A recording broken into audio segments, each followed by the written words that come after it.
Hello morning students. कार्बनिक रसायन की सीरीज में आज हम स्टार्ट कर रहे हैं पार्ट 4 वीडियो को।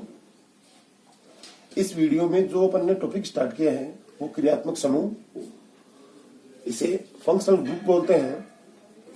ये होते क्या है तो इसको समझने के लिए कल जो अपन ने एक हाइड्रोकार्बन नाम पढ़ा था वहां से स्टार्ट करते हैं। तो हाइड्रोकार्बन जो होते हैं वो कार्बन व हाइड्रोजन के योग से बने हुए यौगिक होते हैं। इससे अपन फंक्शनल ग्रुप को निकालेंगे। तो यहां पर अपने पास एक प्रोपेन का चेन है, ये हाइड्रोकार्बन श्रृंखला है, एल्केन की हाइड्रोकार्बन श्रृंखला है। इस हाइड्रोकार्बन श्रृंखला में CH3 single bond CH2 single bond CH3, इसे अपन प्रोपेन बोलते हैं।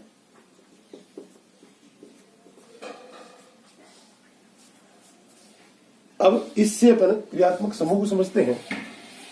इस CH3 single bond CH2 single bond CH3 में एक हाइड्रोजन को निकालकर यहां पर एक OH लगा देते हैं और OH लगाने के कारण से यहां पर अब इसका नाम 2-प्रोपेनॉल बन गया है।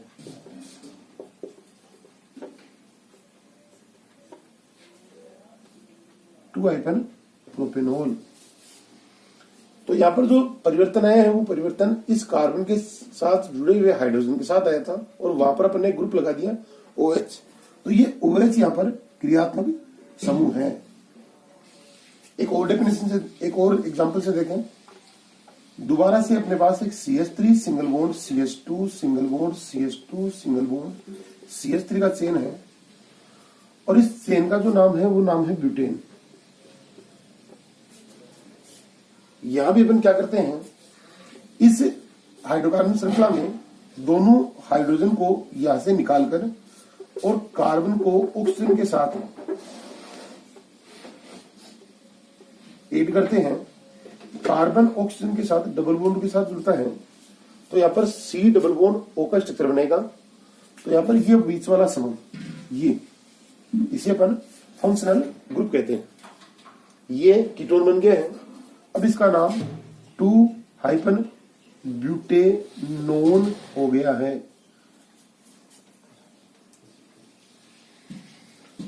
तो मूल रूप से क्रियात्मक समूह की डेफिनेशन क्या होगी, किसी हाइड्रोकार्बन श्रृंखला में किसी एक परमाणु के रिप्लेसमेंट से या समूह के प्रतिस्थापन से जो विशिष्ट प्रकार के समूह आते हैं उन समूह को अपन क्रियात्मक समूह कहते हैं। और ये क्रियात्मक समूह कुछ विशेष गुणों वाले होते हैं, तो इससे प्रॉपर्टीज में अलग अलग प्रकार के चेंज आते हैं। जैसे यहाँ पर पहले जो ये श्रृंखला थी वो ब्यूटेन की श्रृंखला थी, किंतु अब ये श्रृंखला जो है वो आपके कीटोन की श्रृंखला बन गई है। इसके अलावा जब IPSC नामकरण करेंगे अपन तो वहां पर अलग अलग प्रकार के क्रियात्मक समूह की बात होगी।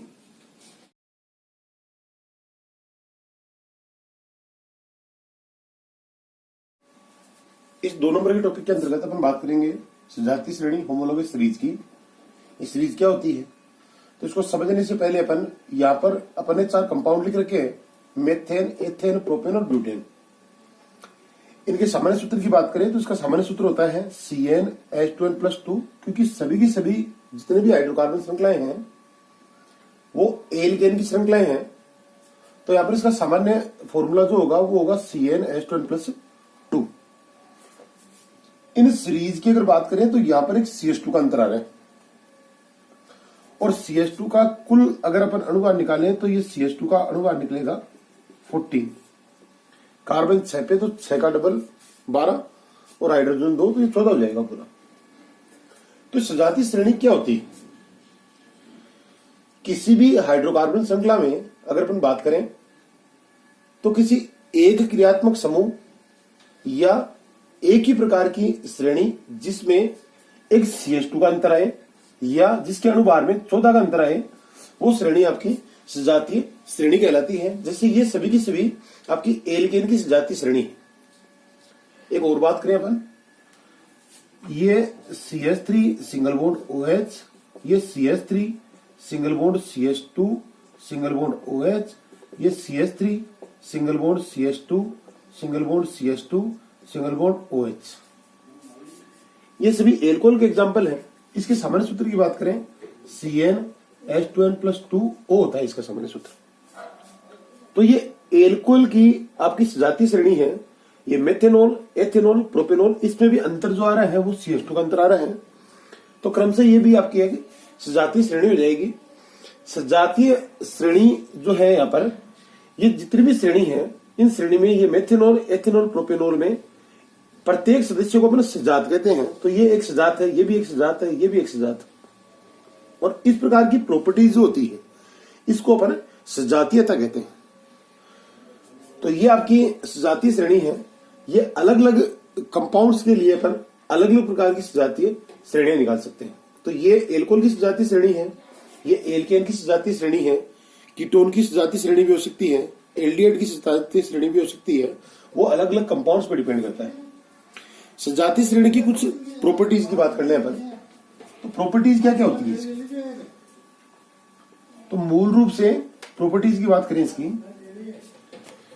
सजातीय श्रेणी में जो मूल अंतर आएगा वो तो आएगा आपका CH2 का। तो यहां पर कुल अंतर आएगा वो 14 का अंतर आएगा अणुभार। 2 नंबर बात, इनके भौतिक गुण सजातीय श्रेणी के वो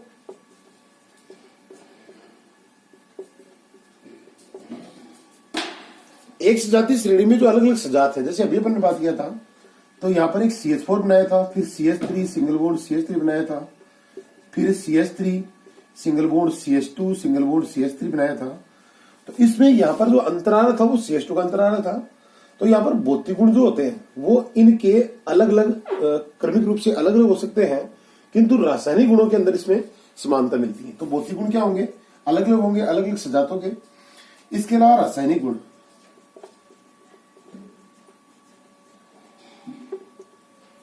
वो समान होते हैं। 4 नंबर, अगर सजातीय श्रेणी की बात करें अपन, तो सजातीय श्रेणी को अपन सामान्य विधियों से बना सकते हैं।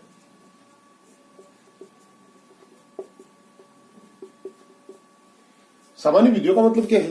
तो किसी भी सजातीय श्रेणी का सजात बनाए अपन, तो ये एक सजात है, ये एक सजात है, ये एक सजात है। इन सजातों को अपन आसानी से कुछ नॉर्मल मेथड्स होते हैं, उन मेथड से अपन इसको बना सकते हैं, इसको बना सकते हैं, इसको बना सकते हैं। तो ये आपकी सजातीय श्रेणी।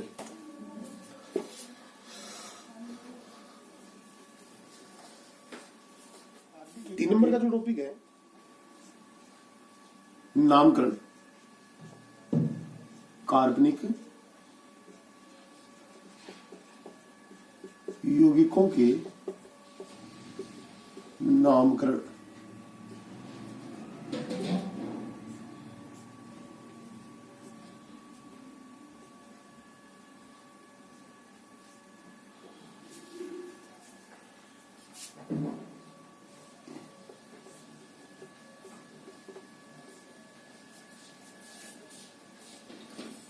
कार्बनिक यौगिकों के नामकरण की बात करें अपन, तो फर्स्ट ऑफ ऑल कि इसकी रिक्वायरमेंट क्यों है।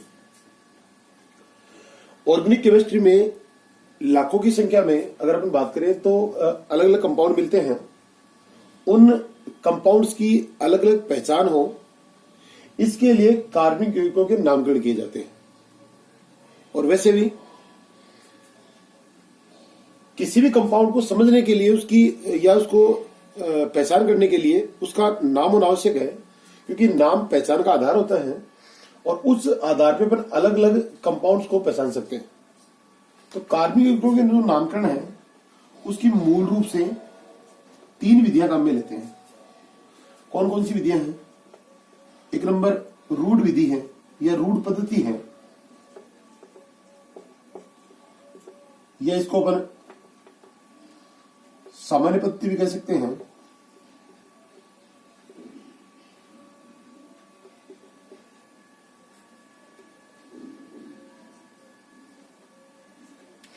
दो नंबर व्युत्पन्न पद्धति है, व्युत्पन्न पद्धति।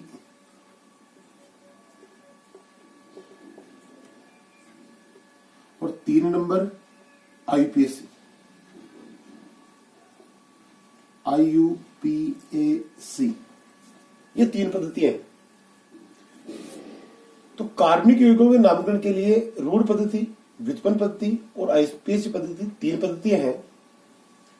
इनमें से आईपीएससी पद्धति के बारे में अपन एक अलग वीडियो में बात करेंगे, क्योंकि इसका नामकरण स्पेसिफिक नामकरण होते हैं, और जो अभी करंट समय में अगर बात करें तो 12th क्लास के पॉइंट ऑफ व्यू से जो क्वेश्चन पूछे जाते हैं वो लगभग आईपीएससी पद्धति से पूछे जाते हैं। हालांकि इन पे भी अपन बात करेंगे, लेकिन इस आईपीएससी पद्धति पे डिटेल स्टोरी अपन एक अलग वीडियो में करेंगे। तो यहां से सबसे पहले रूढ़ पद्धति या सामान्य पद्धति क्या होती है, इस पद्धति की बात करते हैं। तो इसके नाम से पता लग रहा है रूढ़ पद्धति या सामान्य पद्धति। इस पद्धति का मूल रूप से आधार क्या है, तो इसका नामकरण करने के लिए, किसी भी हाइड्रोकार्बन श्रृंखला का नामकरण करने के लिए इस रूढ़ पद्धति के अंतर्गत अपन या तो स्रोत को काम में लेते हैं उस हाइड्रोकार्बन के श्रृंखला के, या स्थान को काम में लेते हैं, या कुछ विशेष प्रकार की गंध को काम में लेते हैं। तो स्रोत, स्थान, गंध या कुछ विशिष्ट पहचान के आधार पर इसका नामकरण करते हैं।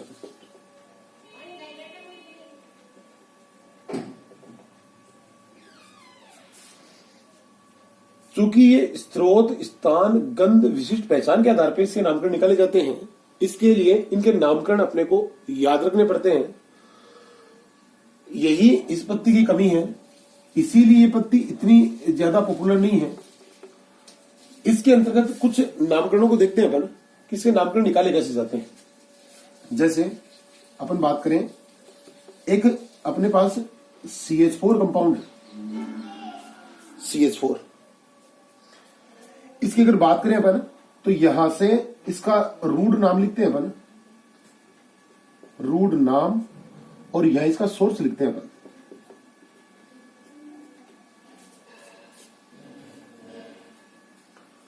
रूढ़ नाम, तो इसका रूढ़ नाम होता है मार्स गैस।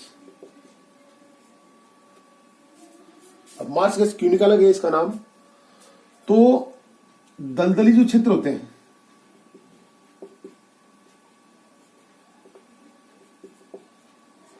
या अपन ये समझे जो दलदली क्षेत्र होता है उसको इंग्लिश में बोलते हैं मार्सीलैंड, और मार्सीलैंड होने के कारण से इसका जो नाम हो गया वो मार्स हो गया। अभी अपन ने बात की थी स्रोत, स्थान, गंध या विशिष्ट पहचान के आधार पर नाम निकाले जाते हैं। तो मार्स जो है वो दलदली क्षेत्र, एक स्थान के आधार पे इसका नाम निकाला गया, मार्स गैस बोलते हैं, मार्स गैस। 2 नंबर का कंपाउंड है, उस कंपाउंड का नाम है CH3 सिंगल बॉन्ड OH, और इसे अपन वुड स्प्लिट बोलते हैं या कास्ट स्प्लिट बोलते हैं, कास्ट स्प्लिट। तो नाम से पता लग रहा है कास्ट का मतलब लकड़ी। तो ये जो स्प्लिट है वो इसको अपन कास्ट स्प्लिट बोलते हैं। स्रोत क्या होता है इसका, तो ये लकड़ी के बंजगाश्वन से प्राप्त होती है, लकड़ी के बंजगाश्वन से।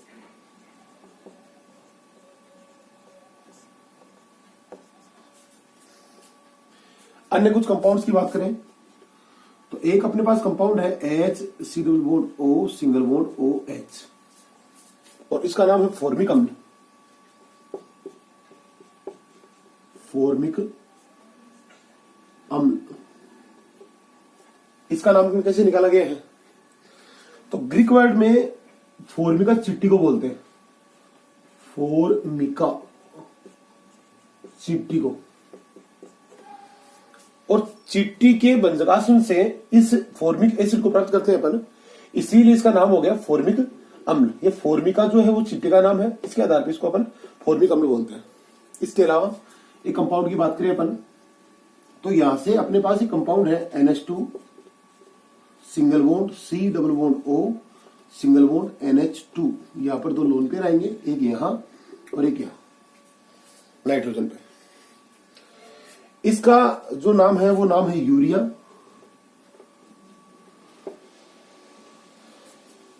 और इसका जो नामकरण निकाला गया है वो यूरिन से निकाला गया है, यूरिन। और यूरिन बोलते हैं मूत्र को, और मूत्र के आधार पर इसका नामकरण निकाला गया है, इसके लिए इसको अपन यूरिया कहते हैं। और मूत्र को इंग्लिश में अगर बात करें तो उसको अपन यूरिन बोलते हैं। तो ये इसका नाम हो गया यूरिया। इसके अलावा अगर बात करें अपन तो एक कंपाउंड है, इस कंपाउंड का नाम है ऑक्जेलिक एसिड।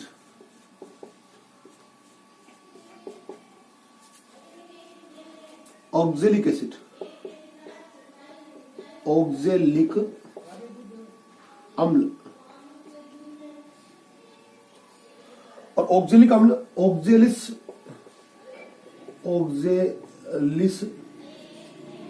पादप से प्राप्त होता है, इसके लिए इसको अपन ऑक्जेलिक एसिड कहते हैं। तो ये सभी के सभी जो नामकरण है वो नामकरण अपन स्रोत, स्थान, गंध और विशिष्ट पहचान के आधार पर निकाले जाते हैं। इसीलिए ये पद्धति, इसके नामकरण हमें याद रखने पड़ते हैं। तो CH4 ये मार्स गैस दलदली क्षेत्र, CH3OH कास्ट स्प्लिट लकड़ी के भंजकाश्म से, SCHO फॉर्मिक अम्ल ये फॉर्मिका चिटी से, और ये NH2 single bond O single bond NH2 urea ये मूत्र के नामकरण से निकाला गया है। और ये जो है ऑक्जेलिक एसिड, तो ऑक्जेलिक एसिड ये जो वर्ड है वो आपके ऑक्जेलिस या फिर ऑक्जेलिया इस पादप के आधार पर नाम निकाला गया। देखो तो एक आधार तो रूढ़ पद्धति का ये था कि अपन ने स्रोत पे, स्थान विशेष पे या फिर विशिष्ट पहचान पे या गंध के आधार पे निकाला था। इसके अलावा रूढ़ पद्धति में नामकरण करने के लिए कल जो अपन ने कार्बनिक यौगिकों का वर्गीकरण पढ़ा था, उस वर्गीकरण में प्रारंभिक जो वर्गीकरण आया था वो अपन ने ये लिखा था कि कार्बनिक यौगिक दो प्रकार के होते हैं। एक जो कार्बनिक यौगिक है वो अपन ने बंद श्रृंखला का और दूसरा अपन ने खुली श्रृंखला का लिखा था। तो ओपन चेन जो थी वो दो टाइप की होती है, और दो टाइप की जो चेन थी उस चेन में अपन ने ये लिखा था कि चेन जो होती है वो दो प्रकार की होती है, एक साकित होती है और दूसरी असाकित होती है। तो एक तो चेन लिखी थी अपन ने असाकित, और दो नंबर जो चेन लिखी थी वो अपन ने लिखी थी साकित। रूढ़ पद्धति में साकित और असाकित श्रृंखलाओं के नामकरण करने के लिए कुछ विशिष्ट नाम दिए गए हैं जिन्हें अपन देखते हैं। सबसे पहले अपन बात करते हैं असाकित श्रृंखला का। तो असाकित श्रृंखला में नामकरण कैसे करते हैं? तो अपने पास एक छोटा सा चेन है, CH3 single bond CH2 single bond CH3। रूढ़ पद्धति हो, असाकित श्रृंखला हो और कम से कम 2 कार्बन से अधिक की श्रृंखला हो, तब उस कंपाउंड के नामकरण से पहले अपन एन लगाते हैं, फिर उसके बाद में हाइफन लगता है, और हाइफन के बाद में इस मूल श्रृंखला का नाम लिखा जाता है। तो ये मूल श्रृंखला कितने कार्बन की है? 1 2 3, और 3 कार्बन के होने के कारण से अपन बोलेंगे एन हाइफन प्रोपेन। वैसे ही इसको थोड़ा सा इलाज करते बढ़ा दी श्रृंखला को। तो CH3 single bond CH2 single bond CH2 single श्रृंखला में अगर बात करें अपन तो 4 कार्बन आ गए हैं, और 4 कार्बन आने के कारण से इसका नाम हो गया है एन हाइफन ब्यूटेन। तो ऐसा की श्रृंखला हो तो उसके नामकरण से पहले अपन एन लगाते हैं। एन का जो वर्ड है वो नॉर्मल, एन का मतलब यहां पर नॉर्मल से, तो इसको अपन आसानी से निकाल सकते हैं। 2 नंबर जो श्रृंखला है वो श्रृंखला होती है साकित श्रृंखला। साकित श्रृंखला में कैसे करते हैं? तो साकित श्रृंखला में नामकरण के लिए क्रमशः अपन बात करते हैं। ये साकित श्रृंखला, यहां पर साकित श्रृंखला में नामकरण कैसे करते हैं? तो साकित श्रृंखला में नामकरण जो किए जाते हैं वो 3 प्रकार से इसके नाम लिखे जाते हैं। आइसो,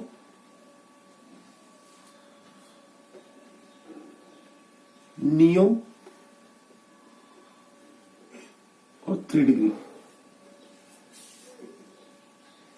या इसको अपन तृतीयक बोल दो, तृतीयक।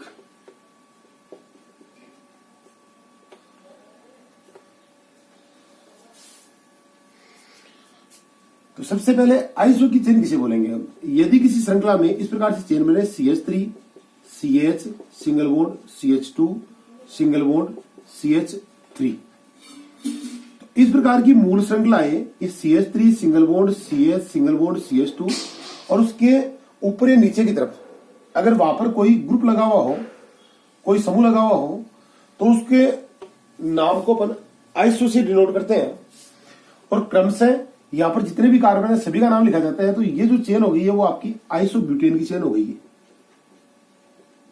आइसोब्यूटेन।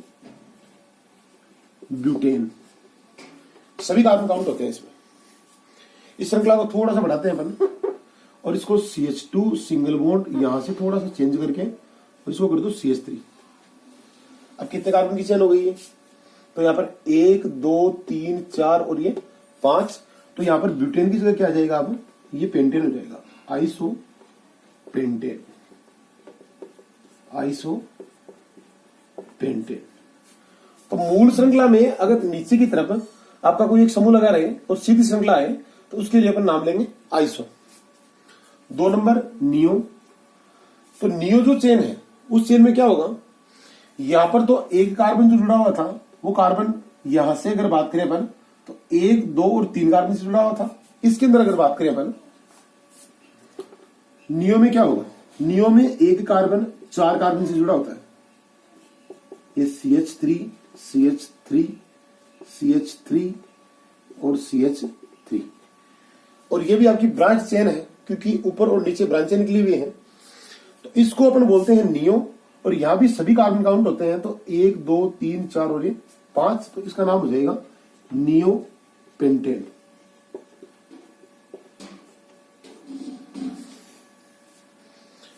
अन्य श्रृंखला की बात करें अपन तो एक अपन ने लिखा था तृतीयक। तो ये नियो पेंटेन बन गया यहां पर और ये 4 डिग्री का कार्बन होता है। ये एक कार्बन ये 4 कार्बन से जुड़ा होता है। देखो साकित में 3 नंबर तृतीयक क्या होता है?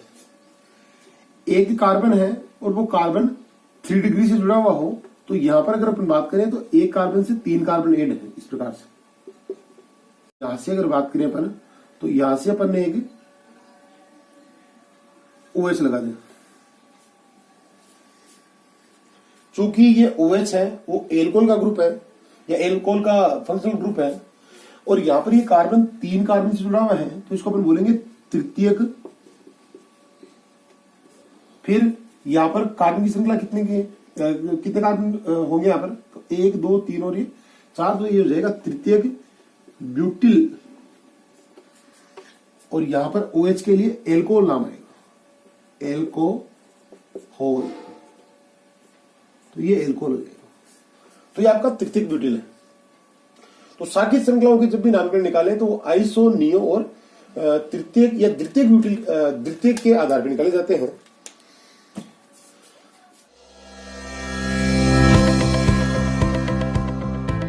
फोर डिग्री के लिए कि अभी जो पीछे अपन ने न्यू पेंटेन का स्ट्रक्चर बनाया था वो स्ट्रक्चर बनाते हैं अपन ये वाला।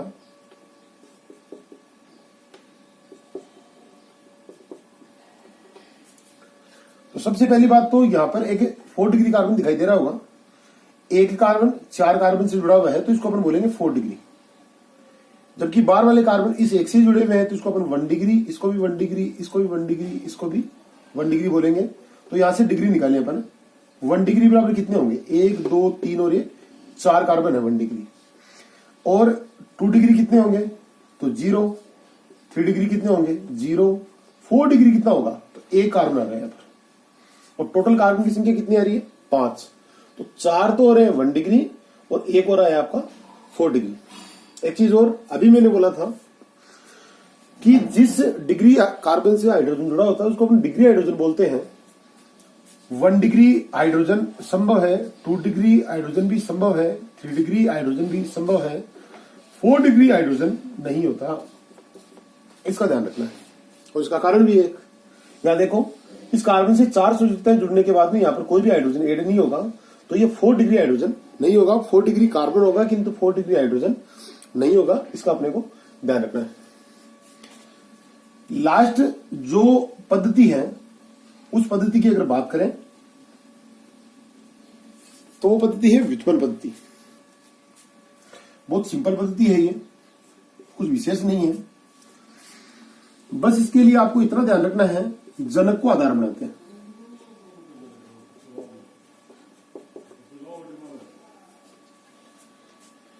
और यहां पर जनक की अगर बात करें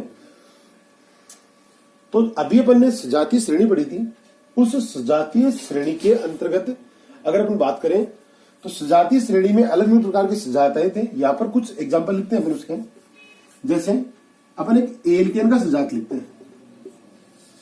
एल्केन का सजात, तो यहां से अगर बात करें एक CH4 अपने पास, फिर इसको थोड़ा चेंज कर ले अपन CH3, ये CH3 ये दूसरा इसका सजात बन गया।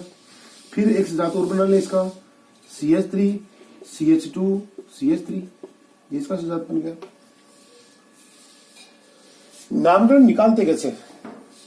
तो मूल रूप से जनक को आधार बनाते हैं। जनक क्या होगा इस मूल श्रृंखला का? अगर बात करें एल्केन का तो ये यहां से स्टार्ट हो रहा है, इस जगह से, और यहां से बात करें तो ये CH4 ये इसका जनक होगा, फिर ये इसकी नीचे की सीरीज होगी, तो इसको आधार बनाते हैं अपन और इसी के आधार पर नामकरण निकालते हैं। बाकी इनको व्युत्पन्न मान के और इसके मेथिल एथिल जो भी आपका ग्रुप लगेगा उसके आधार पर निकालते हैं। CH4, यहां पर CH4 के लिए अगर बात करें अपन तो ये मेथेन होगा, नीचे वाला समूह ये, चूंकि ये तो हो गया आपका मूल चेन या जनक हो गया, और यहां से CH3 ये इसका यहां पर एक ग्रुप लगा हुआ है, तो इसका नामकरण क्या हो जाएगा? मेथिल, और आगे वही मेथेन। इसमें देखो ये तो हो गया इसका जनक, और ये बाकी दो, तो इसके लिए क्या हो जाएगा? एथिल हो जाएगा, एथिल मेथेन। एक और एग्जांपल देखें, एक एल्कोहल की सजातीय श्रेणी है, और एल्कोहल की सजातीय जो श्रेणी है उसके अंदर अपन CH3 सिंगल बॉन्ड OH लेते हैं। ये पहले सजात है इसका। दूसरा सजात क्या होगा इसका? CH3 single bond CH2 single bond OH। तीसरा सजात क्या होगा इसका? CH3 single bond CH2 single bond CH2 single bond OH। इसका नाम इस श्रेणी के अंतर्गत या इस नामकरण के अंतर्गत, इस श्रेणी के अंतर्गत नहीं, इस नामकरण के अंतर्गत क्या निकालेंगे अपन? तो CH3OH को वैसे तो मेथनॉल बोलते हैं, किंतु यहां पर अपन व्युत्पन्न पद्धति की बात कर रहे हैं तो उसको अपन कार्बिनोल बोलते हैं। कार्बिनोल, ये हो गया कार्बिनोल। नीचे वाला ये कार्बिनोल, तो यहां पर एक मेथिल ग्रुप लगा हुआ है, तो इसको अपन बोलेंगे मेथिल कार्बिनोल।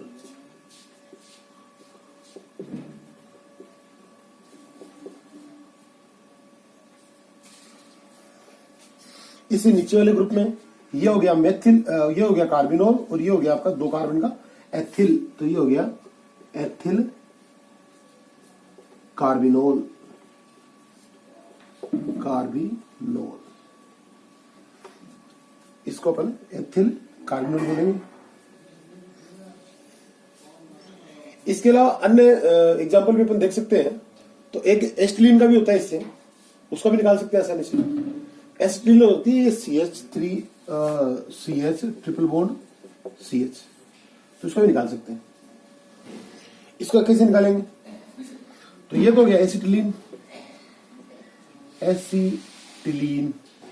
अब इसमें ग्रुप ऐड करते रहो, इसका सजात बना लो CH3 single bond C triple bond CH, ये मेथिल और ये एसिटिलीन, तो इसका नाम हो जाएगा मेथिल, और बाकी वो का वो एसिटिलीन हो जाएगा।